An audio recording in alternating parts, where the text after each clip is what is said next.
निकाल रहा था इसलिए टाइम हो गया ज्यादा। तो आईआर का आप जब हमने कॉन्सेप्ट समझ लिया, हमें नजर आ रहा है एब्जॉर्प्शन पीक सबको दिख रही है। एब्जॉर्प्शन पीक क्या क्या है भाई?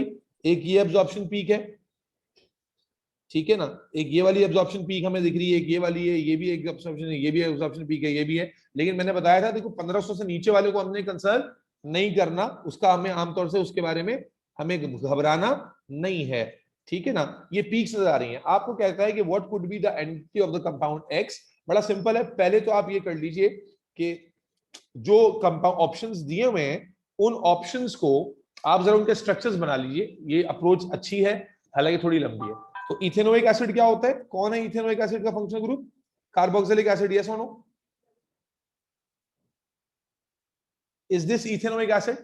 ओके। इथेनॉल क्या है? CH3CH2OH, yes or no? Ethyl Yes, sir. Ethanoid क्या है? इथाइल इथेनोइड क्या होता है? CH3 Yes, sir. COOC2H5, yes or no? Uzair. और प्रोपेनोन क्या होता है? CH3C double bond CH3, yes or no? Yes, sir.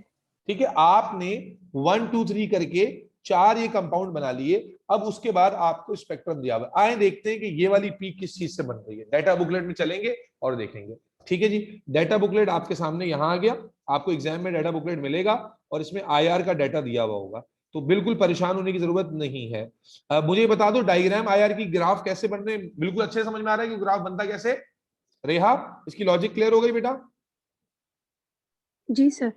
बेटा यहां देखिए, ये इंफ्रारेड स्पेक्ट्रोस्कोपी का डाटा दिया हुआ है, ठीक है। इसमें आप देखिए बॉन्ड्स दिए हुए, आपने सिर्फ ये वाले कॉलम से कंसल्ट करना है, ये वाले कॉलम से, और बहुत ज्यादा जरूरत पड़ जाए तो इनको देखना है, वरना इनको देखने की आमतौर से जरूरत नहीं पड़ेगी। जैसे एग्जाम में आंसर लिखना होता है P2 में, P2 का क्वेश्चन में ढूंढना था, मुझे मिला नहीं, तो उसमें भी आपको इसका और इसके थ्रू आंसर लिखना होता है। आमतौर से इसकी जरूरत नहीं पड़ती, आप बॉन्ड का रेफरेंस देते हो और आप उसकी रेंज का रेफरेंस देते हो, ठीक है। और फिर आपको जो पीक है ना, वो उसके बारे में बताया जा रहा है कि वो स्ट्रॉन्ग पीक है कि वीक पीक है, ठीक है, ब्रॉड है कि शार्प है। जो पतली पीक होगी, मिसाल के तौर पर ये जो पीक है ये शार्प है, ये जो पीक है क्या है? शार्प है। और ये जो पीक है ये क्या है? ब्रॉड है।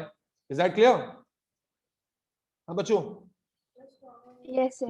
Yes, अच्छा, sir. स्ट्रॉन्ग पीक क्या है? जो नीचे तक आ रही है वो स्ट्रॉन्ग पीक है, जो ऊपर से ही वापस लौट रही है वो वीक पीक है।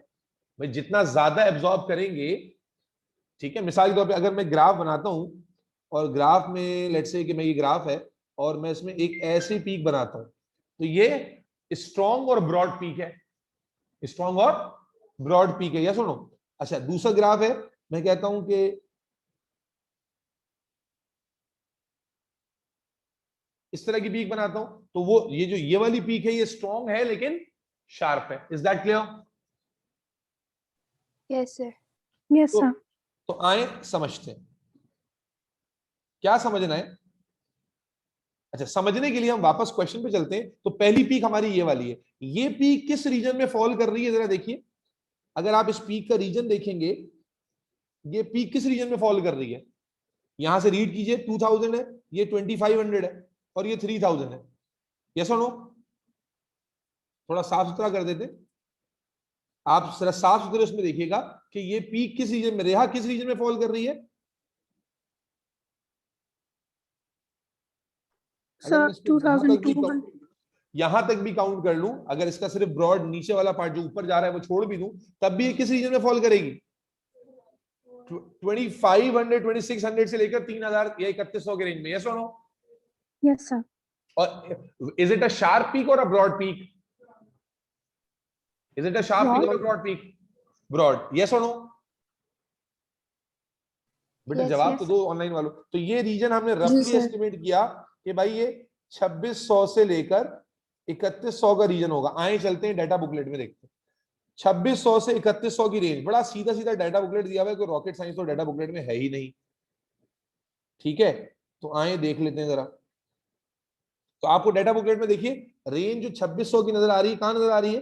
2600 से 3100 की जो रेंज है।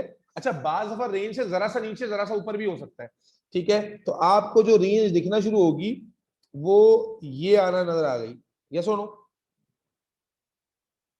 Yes or no? Yes, sir. अच्छा, इसके अलावा Yes. आपको यहां पर भी नजर आ रही है, और हम जो रीजन देख रहे हैं ये कार्बन हाइड्रोजन वाला रीजन है या फंक्शनल ग्रुप वाला रीजन है? तो ज्यादा बेहतर कौन सा सिलेक्शन हुआ, ये वाला या OH वाला? बोलो बेटा। OH वाला। तो उसमें भी तो है शार्प एंड वेरी ब्रॉड, है ना? नीचे तक तो आ रही, और कितना नीचे आएगी, या 0 पे जाएगी? तो समझना। अच्छा, वैसे भी याद रखना कि अब इस तरह की पीक आएगी, करेक्टरिस्टिक है ये OH की पीक होती है। जब आप प्रैक्टिस करेंगे तो आपको अंदाजा हो जाएगा कि ये पीक तो हमेशा एक जैसी आती है OH की वजह से। तो आप चूंकि फंक्शनल ग्रुप रीजन में स्टडी कर रहे हैं तो मोस्ट लाइकली ये पीक किसकी वजह से होगी? OH की वजह से। Is that clear? Is that clear? तो अब अगर वापस कंपाउंड पे चलो तो हमें पता चला कि ये वाली पीक मोस्ट लाइकली किसकी वजह से है? OH की वजह से। अब OH इसमें तो नहीं आ रहा, इसका मतलब है प्रोपेनोन का ऑप्शन क्रॉस हो गया, यस और नो? है जी। इसी तरह OH इथाइल इथेनोएट में भी नहीं आ रहा, ये ऑप्शन भी क्या हो गया? Cross. Is that clear? Is that clear to everybody? जी सर। तो ये दो ऑप्शन Yes, हटा sir. देते हैं, ये दो ऑप्शन हमने हटा दिए। अब इसका मतलब जो कंपाउंड हमारे सामने हुमा खान दिया हुआ है बेटा, या तो वो इथेनॉल है या इथेनोइक एसिड है। दोनों को डिफरेंशिएट कौन करेगा? जरा दोनों के स्ट्रक्चर में डिफरेंशिएशन देखो। इथेनॉल में भी OH है, इसमें भी है, लेकिन डिफरेंशिएटिंग ग्रुप नजर आ रहा है कुछ? कि yes sir. Ethanoic Yes, acid sir. में कार्बन डबल बॉन्ड O भी है, कार्बो। ठीक है, कार्बोनाइल ग्रुप भी, यानी C डबल बॉन्ड O भी है, जबकि अल्कोहल में नहीं है। तो इसका मतलब है कि अगर ये इथेनोइक एसिड होगा तो उसमें कार्बोनाइल की भी, यानी C डबल बॉन्ड O की भी पीक आ रही होगी। ये सुनो, आए देखते हैं। Yes. C double bond O की पीक देखिए, ये रही। किस रीजन में है? 1600 से लेकर 1750 में कोई भी होगी, वो ये वाली होगी। ठीक है, जरा चल के देखिए, ये वाली पीक नजर आ रही है आपको? Yes, sir. 1600 से 1800 कार्बोनाइल की होगी या नहीं होगी? ठीक है ना? कार्बोनाइल की पीक हो गई, तो आपको कार्बोनाइल की पीक भी मिल गई और OH की पीक भी मिल गई। इसका मतलब आंसर क्या हो गया? ये तो मैं समझा रहा था, इसलिए बहुत टाइम ले लिया, वरना इतना टाइम मिलेगा नहीं। इतना टाइम यानी कम टाइम में आपका हो जाएगा। आपने जैसी रीजन, ब्रॉडर रीजन देखना है, स्पेसिफिक में जाना भी नहीं है। अच्छा, P2 में होता तो आंसर कैसे लिखते? P2 में एग्जाम में सवाल पूछता है कि जो पीक्स आ रही हैं 1500 से अबव, बताइए किसकी वजह से आ रही है। तो आप कैसे लिखते हैं? आप लिखते हैं absorption peak in the range. अब रेंज कौन सी लिखते हैं? आपने यहां से तो एक एस्टिमेटेड रेंज का पता किया, लेकिन आप वहां जाओगे, आप वैल्यू जो रेंज की लिखोगे ना, वो यहां से उठाओगे। मिसाल के तौर पे आपकी एस्टिमेटेड रेंज आ रही थी 27 से 3100 वाली, तो आप कहेंगे absorption peak which is sharp, which is strong and broad in the range of 2500 to 3000 and it is due to OH। इस तरह से लिखोगे। अगर वो P2 में लिखेगा, लिखने का तरीका मार्क्स में भी यही होगा, तुम देख लेना कैसे लिखोगे। अगर मैं P2 में लिख रहा होता तो मैं क्या लिखता हूं खान के absorption peak in the range of 2500 to 3000 which is 3000 strong and very broad and it is due to OH। OH। Mention करने की जरूरत नहीं कि वो OH कौन सा वाला है, अनलेस अंटिल ऑब्वियस हिंट ना हो।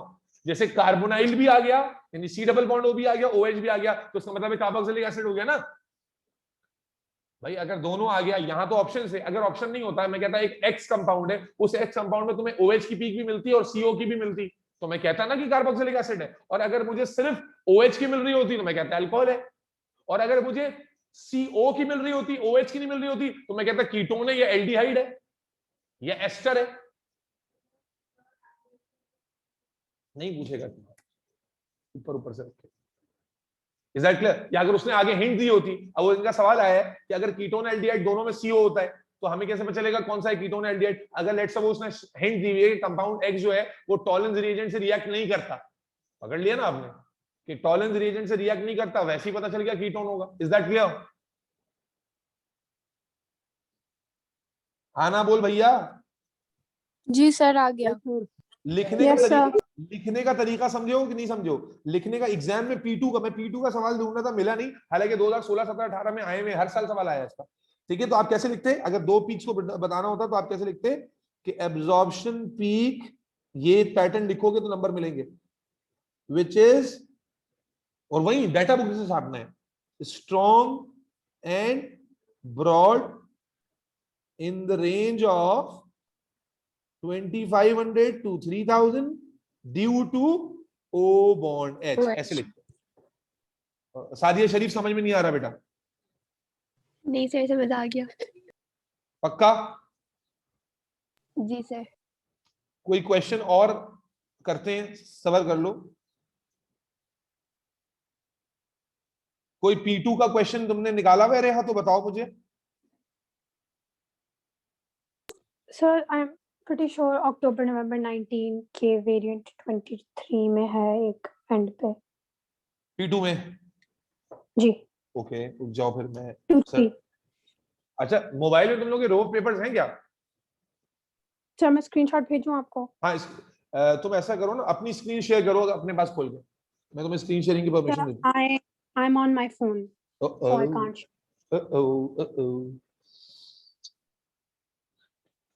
चलो रुक जाओ फिर मैं एक सवाल और कराना चाह रहा हूँ तसल्ली के लिए। हाँ जी कौन सा पेपर बोल रही हो? एएस केमिस्ट्री अक्टूबर नवंबर? October November 1923। अक्टूबर नवंबर 19 और वेरिएंट 23।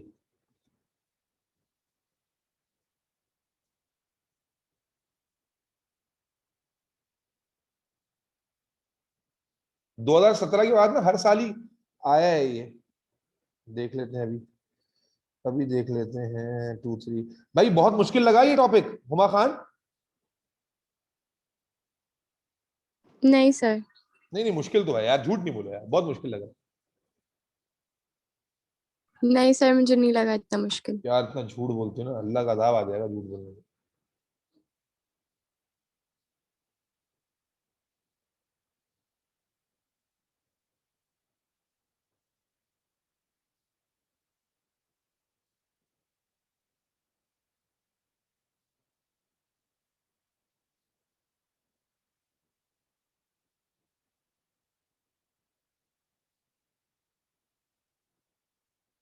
ये है मतलब, ये है।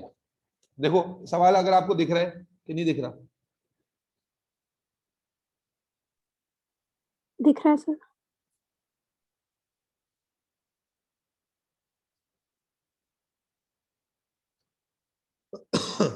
देखिए भाई सवाल में क्या दिख रहा है बच्चों, क्या लिखा हुआ है?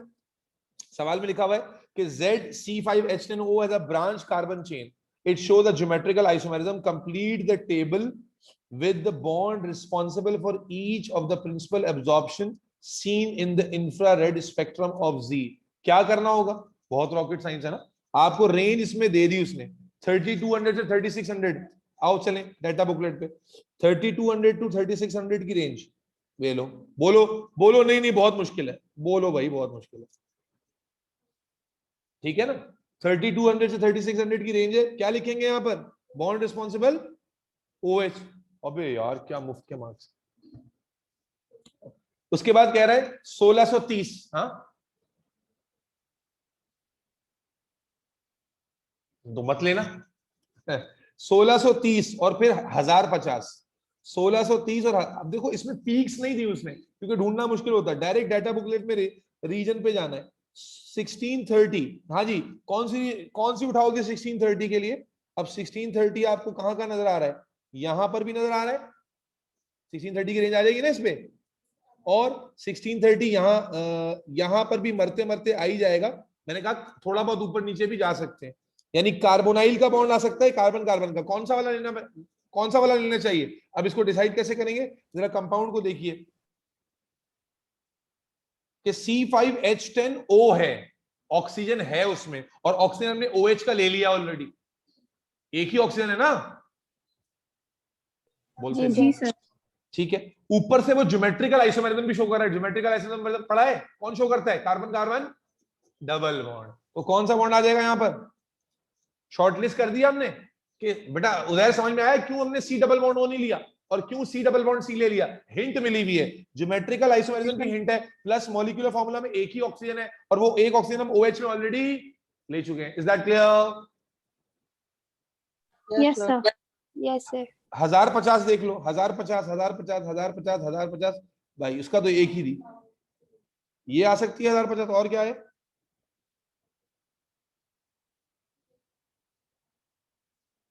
सिर्फ यही है सर।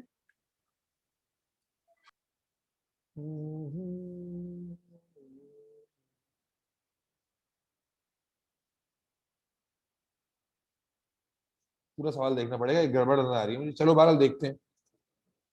1050 में जो हमें ऊपर जाके नजर आ रहा है वो सिर्फ कौन सा नजर आ रहा है? OH नहीं है, C सिंगल बॉन्ड O था ना, क्या था? C single bond O। लेकिन मसला ये है कि C सिंगल बॉन्ड अगर O मैंने ले लिया तो O इसमें एक ही था ना कंपाउंड में। रेंज के हिसाब से this is lying in C single bond O वाला रीजन। तो अगर C सिंगल बॉन्ड O ले लिया मैंने तो O तो 2 हो जाएंगे यार। ये तो ऐसा नहीं होना चाहिए। ऊपर नीचे का सवाल देखते हैं, रुक जाओ, सवाल शुरू कहां से है? हाँ हाँ बिल्कुल हो सकता है, खामा खामा कंफ्यूज हो रहा हूँ। ठीक है भाई, भाई समझ में आ गया ये रेंज के हिसाब से? जी सर। हाँ जी सर। भाई बहुत मुश्किल तो नहीं लगा ये? समझ गए कैसे करना होता है? तो मैं इसीलिए IR देखने में, जब आपने पढ़ा नहीं है तो आप बोलेंगे यार ये पता नहीं क्या चीज है, लेकिन करने में बड़ा ही आसान है। ठीक है, मैंने आपको 2 सवाल इसके रेफरेंस के तौर पे करा दिए, बाकी आपके पास पेपर्स में मौजूद है। अब ऑफिशियली ऑर्गेनिक बाकायदा तौर से क्या हो गई, खत्म हो गई। मंडे से इंशाल्लाह ताला आपकी इनऑर्गेनिक केमिस्ट्री को स्टार्ट कराया जाएगा। और इसके अलावा फिजिकल केमिस्ट्री के रिवीजन के लिए भी कोई ना कोई क्लास में सेटअप करूंगा, जिन्होंने हमें बाद में ज्वाइन किया उनके लिए। ठीक है जी, जिन्होंने हमें बाद में ज्वाइन किया है उनके लिए फिजिकल केमिस्ट्री की भी कोई ना कोई सेटिंग आपके साथ बिठाते हैं, ताकि फिजिकल केमिस्ट्री भी आप जो मेजर चैप्टर्स हैं, जिन्होंने लेट ज्वाइन किया है पहले वो अपनी प्रेफरेंस बता दें कि कौन से चैप्टर वो चाहते हैं कि वो उनका पहले रिवाइज हो जाए। ठीक है, तो फिजिकल केमिस्ट्री का भी कोई ना कोई स्लॉट आपको देते हैं रिवीजन के लिए। ऑर्गेनिक तो बहरहाल रिवाइज नहीं होगी, लेक्चर्स मौजूद हैं, जिसने रिवाइज करने वो रिकॉर्डिंग से रिवाइज करेगा और पास पेपर की प्रैक्टिस करेगा, और इनऑर्गेनिक भी रिकॉर्ड हो जाएगी साथ साथ। फिजिकल चूंकि रिकॉर्डेड नहीं है तो इसलिए फिजिकल बहरहाल फिजिकली रिवाइज करानी पड़ेगी। ठीक है जी, लेकिन फिजिकल उतनी मुश्किल नहीं है। अगर आपने पढ़ी नहीं है, आप डर रहे हैं, तो आपका डर बजा है। लेकिन जब इनऑर्गेनिक हम पढ़ रहे होंगे, कोशिश कीजिएगा कि इनऑर्गेनिक पे भरपूर फोकस करें, क्योंकि अब मैं ऑर्गेनिक की आपसे कोई बात नहीं करूंगा। आई एक्सपेक्ट कि आप ऑर्गेनिक में वैसे ही जो है वो चीते बन जाएंगे। समझ में आ गया ऑनलाइन वाले बच्चों? Yes sir. ठीक है मेरे बच्चे। सर कल बायो कितने बजे क्लास है? बायो की क्लास कल जो होगी वो होगी either would be at 10:30 or 12.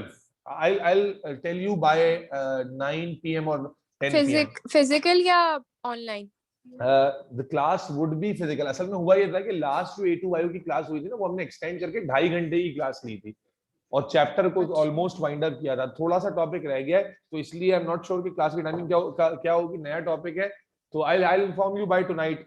लेकिन क्योंकि कल से मेरी एक नई क्लासेस भी स्टार्ट हो रही है ओ लेवल्स की, तो टाइम में change, but I will inform you तुम्हारे सोने से पहले इंशाल्लाह। ठीक है? हाँ सर प्लीज। ठीक है, तो ये सीन हो गया। ऑर्गेनिक को कर देते हैं टाटा और बाय बाय। अब आपने ऑर्गेनिक के लिए क्या करना है बेटा? ऑर्गेनिक का P1 भरपूर प्रैक्टिस करना है। अच्छी बात ये है कि तुम्हारा एग्जाम का P2 पहले है, P1 बाद में आ रहा है, तो तुम ये कर सकती हो कि ऑर्गेनिक का जो है ना वो एटलीस्ट P1 ईयरली से प्रैक्टिस करती रहो, या रैंडमली उठा के। P1 से ना बड़ी ऑर्गेनिक की अप्रोच बड़ी पक्कू हो जाती है, और P2 जो है मतलब P2 तो छदे फाड़ दो। P2 ऑर्गेनिक में तुम्हारा मार्क अगर डिडक्ट होता है तो मतलब है कि तुम्हें फिर इतना तफसील से पढ़ने का कोई फायदा नहीं होना चाहिए। ऑर्गेनिक दुआ करो कि P2 में 2 सवाल ऑर्गेनिक के आए। मैंने पहले बताया था P2 का जो पैटर्न है उसमें 4 सवाल आते हैं या 5। अब 5 अगर आ रहे हैं ना, तो उसमें जो लास्ट 2 क्वेश्चन हैं या तो वो ऑर्गेनिक से होते हैं, या फिर 2 क्वेश्चन इनऑर्गेनिक से होते हैं और 1 ऑर्गेनिक से होता है। यानी जो लास्ट 3 क्वेश्चंस की डिवीजन है, या तो वो 2 ऑर्गेनिक 1 इनऑर्गेनिक होगा, या वो 1 इनऑर्गेनिक 2 ऑर्गेनिक होगा। तो बेहतर ये है कि 2 ऑर्गेनिक से हो, क्योंकि ऑर्गेनिक जो है ना जब आप पढ़ लेते हैं तो आपको दूर से ना बड़ी छोटी सी नजर आना शुरू हो जाती है, और जब आप इनऑर्गेनिक में क्या है कि उसकी इंटरप्रिटेशन जो है ना बड़ी वैरायटी है उसके अंदर, और अगर 2 क्वेश्चन आ रहे हैं तो स्ट्रॉन्ग चांस है कि आप उसमें मल्टीपल जगहों पर मार्क्स लूज कर दें। तो दुआ ये करो कि ज्यादा ऑर्गेनिक आए, और आइसोमर्स की ड्राइंग के ऊपर जो हिंट मिलती है स्ट्रक्चर ड्राइंग के ऊपर, उसकी अच्छे से प्रैक्टिस करो, क्योंकि अक्सर बच्चे वहीं पर गलती करते हैं, और अगर वो गलत होगा तो डेफिनेटली आगे कभी गलत जाएगा। तो इनऑर्गेनिक केमिस्ट्री हम तेज पढ़ेंगे। इनऑर्गेनिक केमिस्ट्री में समझने वाला जो लेक्चर है वो मंडे का ही है। मंडे वाला जो लेक्चर होगा वो काफी अंडरस्टैंडिंग बेस्ड लेक्चर है, और उसके बाद थोड़ा सा रेक्टिफिकेशन बेस्ड लेक्चर भी आएंगे। तो मैं कोशिश करूंगा कि आपको एक्सक्लूसिवली हर चीज खुद लिखा दूं, जो रट्टा मारने वाली है, ताकि आपके पास लर्निंग मटेरियल प्रॉपर हो। बाकी ये है कि ठीक है जी, थैंक यू सो मच, अल्लाह हाफिज।